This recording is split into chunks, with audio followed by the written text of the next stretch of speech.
Radio City Podcast. Travel Diaries with RJ Salil. Whenever you want to travel ना life में हम यही सोचते हैं, क्या हम सारी चीजें उस समय में देख पाएंगे? Will it be cost efficient? Will it be as beautiful as it looks on Instagram? Well, on RJ Salil के साथ Travel Diaries, that's exactly what I'm coming to tell you on this fantastic podcast, where you can go, what you should do, what you shouldn't do, how much it'll cost, everything you've ever wanted to know about travel, and I'm taking you to Ladakh. Ananya Shukla, banker turned travel guru, joining me. मैं एक army background से belong करता हूँ, तो उसकी वजह से बहुत साल पहले की बात है, 1999 में मैं 2 महीने आई वॉज इन लद्दाख. और लद्दाख में मैंने गोल्फ भी खेला because I had access to the army. मैंने वहाँ पे जिमिंग अपनी लाइफ में फर्स्ट टाइम शुरू की थी. A lot of things happened in my life first time in Ladakh, so I have some very fond memories. लेकिन सिविलियंस के लिए बड़ा मुश्किल था उस समय, because that time permissions and all these things was too much. Romantically लोग बस अपनी बाइक्स पर और गाड़ियां लेके चले जाते थे लद्दाख. बट यही आज सवाल है कि going to Ladakh, most beautiful experience in a plane, but is it a lot more customer friendly and civilian friendly and tourist friendly now?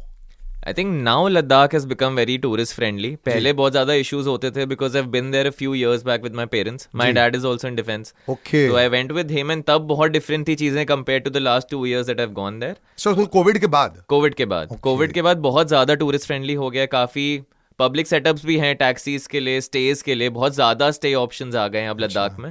तो ऐसा polluted तो नहीं दिखता ना, जैसे कई बार हिल स्टेशन का हम देखते हैं? नहीं, मुझे लद्दाख में वो चीज़ अभी तक मतलब वेरी हैप्पीली नहीं दिखी है दैट कि पोल्यूटेड हो गया हो या बहुत ज्यादा टूरिस्टी हो गया हो तो जैम्स लगने लगे हों.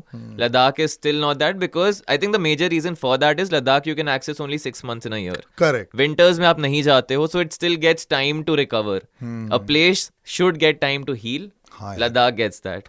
आई थिंक कई बार क्या हो जाता है, specially Manali, Himachal and all ना, they are just so over populated. Manali, Kashmir, these are destinations जो आप पूरे साल जाते हो, इसलिए हमेशा वहां पे थोड़ा पोल्यूशन रहता है. But just describe the beautiful fly into Ladakh, because I remember उस जमाने में हम लोग अलायंस एयर से जाते थे, जो कि आर्मी का था. तो मैंने माउंट एवरेस्ट देखा है. 2-3 तरीके होते जाने के लिए. Correct. Most beautiful fly into Ladakh, क्योंकि एयरपोर्ट ही इतना छोटा सा है. So that still is the most preferred way, but obviously लोग रोड से भी जाते हैं. करेक्ट. आई थिंक बहुत से travellers and tourist usually flight में सोते हैं बिकॉज उन्हें आराम चाहिए. But Ladakh and Srinagar, these are 2 destinations इसकी फ्लाइट में आप सो नहीं सकते हो, क्योंकि आप जैसे ही अपना विंडो खोलोगे आपको सिर्फ स्नो कैप्ड माउंटेन्स दिखेंगे. एंड वो व्यू आपका ट्रिप स्टार्ट वहीं से होता है, उन व्यूज से. It's not when you land in Leh, it starts inside the plane and that view is something that stays with people forever. Correct. Now Ladakh में लेकिन एक चीज बहुत जरूरी है, एल्टीट्यूड सिकनेस. आप पहले दिन आके मेरे को हुआ था. Very true. मैंने फर्स्ट डे ही आके थोड़ा ओवर एक्साइटेडमेंट शाम को कर दिया था, क्योंकि मैंने कहा मुझे तो कुछ हो नहीं रहा है. And I felt like I was dying. फिर मेरे को जैम पानी पिलाया था लोगों ने. तो ये आपका बहुत बड़ा एक डोंट होता होगा ना for all travellers. I think बहुत टाइम तक ये चीज रेगुलेट नहीं हुई थी, बट अब गवर्नमेंट ने मैंडेटरी कर दिया है कि आप जैसे ही ले में लैंड करेंगे आप 2 दिन कहीं और नहीं जा सकते. You have to acclimatize to the altitude over there. So now it's 2 दिन बोला हुआ है. 2 दिन you have to stay there. And उसमें वो भी अवॉइड करना चाहिए कि आप ले में भी इंटरनल ट्रांसफर करो. बहुत लोग को लगता है कि आप ले से बाहर नहीं जा सकते 2 दिन, इसका मतलब है कि आप ले घूम लो पहले 2 दिन. बट उसमें भी बहुत लोग बीमार हो जाते हैं. हमारे एक ट्रिप पे भी हुआ था कि फर्स्ट डे हम इवनिंग में कहीं गए थे, उसकी वजह से किसी एक इंसान को थोड़ा सा सिकनेस फील होने लगा था. Correct. Luckily you have all the contacts and sources over there कि हॉस्पिटल्स में डॉक्टर्स इक्विप्ड हैं तो तुरंत उसको सॉल्व कर देते हैं. But I would avoid everyone, specially elders, कि आप ले जाके कहीं भी तुरंत घूमने ना निकल जाएं. आप 2 दिन रेस्ट करिए, आप उस ऑल्टीट्यूड पे एडजस्ट करिए, क्योंकि ये ट्रिप आपकी सिर्फ 2-3 दिन की नहीं है. It's a week long trip. Leh Ladakh में इतना कुछ है करने को. And you know what, oxygen sickness वाली इतनी हॉरिबल सिकनेस होती है ना, ऐसे लगता है कि यू आर डाइंग. करेक्ट. और उसके तीसरे दिन पर बिल्कुल ठीक हो जाते हो तो आपको लगता है कि मैं क्या ड्रामा कर रहा था क्या. आपको हेडेक्स होते हैं, आपको लॉस ऑफ एपेटाइट होता है, आपको प्यूकिश सा फील होता है, आपको उल्टी आती नहीं है बट आपको फील पूरे टाइम होता है. It's a very weird feeling. Correct. But avoid that. Rest for 2 days, chill in your hotel. आप आराम से एंजॉय करिए उस वेदर को, वहां की पीस को, एंड उसके बाद आराम से घूमिए. आपके पास बहुत टाइम है. कहाँ घूमना है जानेंगे थोड़ी देर में. खाना, मोमोज, थुक्पा, ये सब ऑफ कोर्स है. बट उसके आजू बाजू में सी द्रास, बटालेक, टाइगर टॉप, ये सारी चीजें हैं. Ladakh has some of the most incredible locations, the mountains, the views, it's just incredible. ऐसे लगेगा जैसे कि photoshopped है mountains, इतने ज्यादा पिंक कलर के माउंटेन दिखाई दे देते हैं. What's the perfect itinerary for Ladakh and area around? तीसरे दिन पर अगर आदमी तैयार हो गया है, हमने ये ऑलरेडी तय कर लिया है या तो ड्राइव डाउन करके आए या फ्लाइट लेके आए हैं, उनका जो खर्चा हुआ है. Now, as moving forward, what should be the plan? So I'll suggest you a 7-day itinerary लगभग approximately. अगर Including 2 days of resting? Including 2 days of resting. And if you have more days, you can add or drop a few things. First, you land in Leh. You stay there for 2 days. You explore a few places on the second day. Third day, you head to Nubra Valley via Khardungla Pass, which is one of the world's highest motorable roads. 18,000 foot की ऊंचाई पर है. Correct. और बहुत ही amazing है. Yeah, so that comes on the way. वहाँ पे सारे snow cap mountains आपको दिखेंगे. आपको snowfall भी दिख सकता है क्योंकि आप इतने altitude पे हो. So you pass Khardungla Pass, then you go to Nubra Valley where you stay for 2 days. वहाँ पे बहुत सारे options हैं आपके पास explore करने के लिए. अच्छा, रास्ते में मैग्नेटिक हिल भी आता है जहाँ गाड़ी उल्टा जाती है, पता है? It's very cool place. और keep a look out for all the mountains. The colour changes are crazy. Magnetic hill comes in Leh itself, जहाँ पे आप एक जगह अपनी गाड़ी न्यूट्रल पे पार्क करते हो एंड द गाड़ी moves on its own. So it's a physical phenomena which is very famous over there. वहाँ पे आप रिवर राफ्टिंग ट्राई कर सकते हो ले में, जो कि बहुत कम लोग उसके लिए जाते हैं, बट इट्स वेरी ब्यूटीफुल क्योंकि ज़ांस्कार रिवर में, which is the highest river rafting point in the world. पर पानी ठंडा होगा ना? पानी ठंडा होता है ना, पानी में भी जंप करते हो वहाँ पे, and it's a very crazy experience. We always done it on our trips. There in river rafting के बीच में we ask people to get down into water. And the adrenaline just gets them to enjoy this a lot. Everyone loves it. Okay. And वहाँ पे बहुत सारे नए options भी आ गए हैं. Bungee jumping and all is also now there in Leh. After that you head to Nubra Valley, as I said, via Khardungla Pass. उसके बाद आप नूबरा में 2-3 दिन एक्सप्लोर करते हो. उसके बाद आप एक दिन तुर्तुक विलेज जा सकते हो, which is an offbeat destination close to Nubra Valley. वहाँ से थांग जा सकते हो आप, जो कि इंडिया पाकिस्तान बॉर्डर पे है. इट्स अ प्लेस जहाँ से आपको पाकिस्तान दिखता है. Okay. वहाँ पे बाइनोक्यूलर्स एंड सारे लोकल गाइड्स होते हैं जो कि आपको बताते हैं पाकिस्तान और इंडिया के पार्टीशन की story, and they show you Pakistan. You can see the bunkers जो कि इंडियन आर्मी के एंड पाकिस्तान आर्मी के वहाँ पे हैं. उसके बाद you go to the most famous place which is Pangong river, Pangong lake. Pangong lake पे आप एक नाइट स्पेंड करते हो. Blue water, beautiful. The Pangong Lake actually changes its color throughout the day because it's surrounded by mountains, and वहाँ पे ऐसा phenomena है कि वो colors change होते रहते हैं अपने आप. It's one of the cleanest वहाँ पे places. रहने के लिए टेंट्स. वहाँ पे Swiss tents होते हैं which are very comfortable, which are very luxurious as well. तो आप आराम से वहाँ पे एक रात बिता सकते हो. उससे ज्यादा ना बिताइए क्योंकि ऑल्टीट्यूड बहुत ज्यादा है. आप वहाँ पे जाइए, एक रात रुकिए, next day you can start your way journey back to Leh. So this is like a perfect itinerary for everyone who's going to Ladakh for the first time. And how much would this cost us, this 7-day trip? So if you're going in a group trip will cost you approximately 30,000 as a package cost, plus your food and drink expenses, whatever you spend on.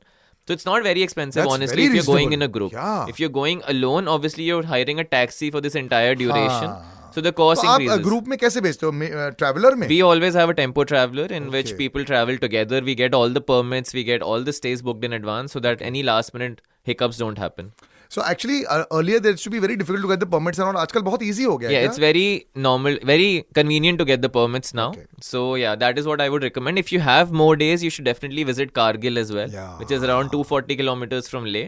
आप last day ये add करते हुए आप वापस ले आ सकते हो. और उसकी ड्राइव बहुत कमाल की होती है क्योंकि बस एक रोड होता है और माउंटेन्स होती हैं. It's a very scenic drive. I think throughout Ladakh, the drives are beautiful, which is why you will see a lot of people coming on bikes. Correct. Any bike lover has this on their bucket list that they want to go to Ladakh. बहुत driving करनी पड़ती है. It's a lot of driving. Unless you're someone who's very used to driving long hours on a bike, I would not recommend because your back will go for a toss. हाँ, 10-12 घंटे मतलब कि लोग 8-8 घंटे 10-10 घंटे दिन में करते हैं. आप एक दिन एंजॉय करोगे, उसके बाद ये चीज आपके लिए थोड़ा स्ट्रेनस हो जाती है क्योंकि बहुत लंबे रूट्स हैं.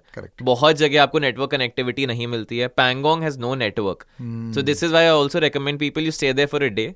बिकॉज आप उस ऑल्टीट्यूड पे बहुत ज्यादा दिन बिताओगे without contacting any of your close friends. It's not recommended. लेकिन हाँ, you'll get beautiful Instagrammable pictures. Entire Ladakh is full of Instagrammable places. If you love content creation, if you love clicking pictures, getting clicked, Ladakh is a destination for you. You can see these beautiful stars in the night and it's almost like as if मतलब आपने कभी life में नहीं देखे होंगे. अगर कमरे में भी आप सितारे लगा दो ना चिपका के तो भी कम पड़ेंगे when you look at the sky above. लेकिन क्या खाना चाहिए, क्या पीना चाहिए, and also the don'ts of Ladakh apart from the momos and thukpa. अभी क्या बहुत ऑप्शंस हो गए वहां पे? So you get a lot of options in Leh. वहाँ पे आपके पास बहुत सारे cafes हैं जहाँ live music भी होता है. If you're an alcohol lover, you can get alcohol in Leh. और इंटरनेशनल लोग भी बहुत आते हैं, राइट? तो उनका वेरिड मेन्यू भी रहता है. Correct. You get all types of cuisines in Leh. आप ये नहीं कह सकते कि आपको किसी भी एक टाइप का कुजीन नहीं मिला. You can get north Indian, you can get Chinese, you can get north east का फूड. सब कुछ आपको लेह में मिलता है. एंड टेस्टी, वेरी टेस्टी इन ले. बहुत से ऑथेंटिक कैफेज हैं वहाँ पे जहाँ पे लोकल फूड मिलता है. बहुत tasty. But as soon as you start moving to higher altitudes, Nubra, Pangong, बहुत लिमिटेड ऑप्शंस हो जाते हैं आपके पास. न्यूब्रा में आपको तो मैगी वैगी खाना पड़ता है ना. पैंगोंग एंड ऑल में आपको सिर्फ मैगी एंड जो होम स्टे पे आपका खाना बन रहा है वो मिलता है, which is again very tasty. जो रेस्टोरेंट्स हैं वहाँ पे डिनर आपको देते हैं. पैंगोंग में आप जो स्विस टेंट्स में रहते हो वहाँ भी डिनर देते हैं. वहाँ पे आपके पास रेस्टोरेंट ऑप्शंस नहीं होते. तो all these places you rely on the stay. Yeah, I mean that's part of the deal also. Correct. And you are there to enjoy all of this. आप हर जगह पार्टी नहीं कर सकते लेह में, which is the most beautiful part of it. So in Leh you get everything. In Nubra and Pangong you have limited options. It depends on your stay. You know, even if you want to explore hotels and all that over there, Ladakh में अभी क्या higher level of stays भी available है या एक ही style है? In Leh you get all kinds of stays. 4-star 5-star बहुत limited हैं, but they are still there. Mostly homestays हैं throughout Ladakh, which are again very clean, very hygienic. So Leh में you can definitely go for a property which provides you these facilities.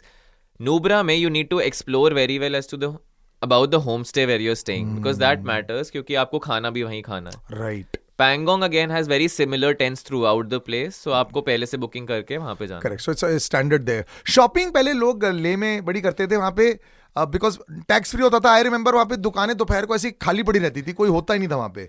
So is it a place जहाँ थोड़े shopping करके bargaining की जा सकती है? सो ले has now become very famous for shopping, क्योंकि वहाँ के ड्राई फ्रूट्स बहुत ज्यादा फेमस हैं जो कि ऑल ओवर इंडिया सप्लाई भी होते हैं. अच्छा. वहाँ का लोकल आप कपड़े जो वुल के क्लोथ्स होते हैं, वुलन क्लोथ्स होते हैं, आप ले में शॉपिंग कर सकते हैं. वहाँ की नाइट मार्केट हमेशा फुल मिलती है. इट्स नॉट अ प्लेस जो आपको डिजर्टेड मिलेगी, शॉपकीपर्स खाली बैठे होंगे. अब पूरे टाइम भरी रहती है. Nubra and Pangong does not have shopping options. अब तो आपको कोई भी शॉपिंग करनी है वो ले में मिलेगी. लद्दाख में करनी पड़ेगी. वहाँ पे अगर आप I mean, I didn't like it at all. आप याक का मिल्क भी पी सकते हैं. याक milk is very common over there. मुझे बहुत कम लोगों को मेरे को जमा नहीं था, बहुत ही थिक था. और मुझे ऐसा लगा था पता नहीं क्या है ये. So if you're not used to it, I would say avoid drinking yak milk because it may react also with your body because the taste is not something you like. Oh भाई साहब बहुत अलग scene है उसका. But any don't that you would say for the any traveler that is going, supposing बड़े group में नहीं है, what would be the don'ts? So पहला don't तो यही है कि आप ले में जाके acclimatize अगर नहीं कर रहे हैं, this can become fatal for you, especially if elders are traveling with you. आप definitely acclimatize करिए. आप Dimox लीजिए as a prevention cure. Then secondly, if you're booking something in Nubra and Pangong, you need to have everything downloaded beforehand. कभी भी network issue हो सकता है. You're traveling to Pangong से 20 किलोमीटर पहले आपके सारे नेटवर्क्स चले जाते हैं. So you need to that is actually a security thing. That's what they do. Yeah, so you need to understand where your stay is. क्योंकि आप Pangong में जाके 50-60 स्टेज में अपना स्टे नहीं ढूंढ सकते बिना नेटवर्क के. So you need to talk to your stay guy, make sure that guy talks to your driver so that both of them are aware कि exactly कहाँ पे आना है. Right. So that becomes the most important factor when you're traveling to Pangong. Pangong में और कुछ करने के लिए है क्या? क्योंकि जब मैं आर्मी के साथ गया था तो मेरे को गन वन फायर करने को चांस मिला था, बट सिविलियंस को ऐसा नहीं मिलता. Civilians don't have that option. आप पैंगोंग पे बहुत सारे व्यू पॉइंट्स हैं जो कि डिफरेंट आप एक्सप्लोर चलते चलते कर सकते हो. You can't go in the lake, ना? You can't go inside the lake. It's prohibited over there because sacred माना जाता है उसको, and which is a good thing because lake बिल्कुल pollute नहीं होती है. Correct. 2-3 facts I think very few people know that only 25% of the lake is in India. बाकी पूरा चाइना में है. बिल्कुल. एंड जो स्टार गेजिंग आप पैंगोंग पे कर सकते हो बहुत रेयरली आपको इंडिया में मिलेगी. It's one of the top 5 spots to star gaze in India. तो रात को आपको पूरा मिल्की वे, शूटिंग स्टार सब कुछ दिखते हैं. तो हमारी ट्रिप्स पे भी यही होता है कि रात को एक बॉनफायर लगती है एंड सब स्टार गेजिंग करते हैं बहुत देर तक बैठ के. तो it's a very beautiful experience that one should get. Must in your life Ladakh definitely होना चाहिए. अब जाएं आप कैसे भी, बट जाएं जरूर. That's my recommendation. Remember, Radio City Podcast. Travel Diaries with RJ Salil. RJ Salil.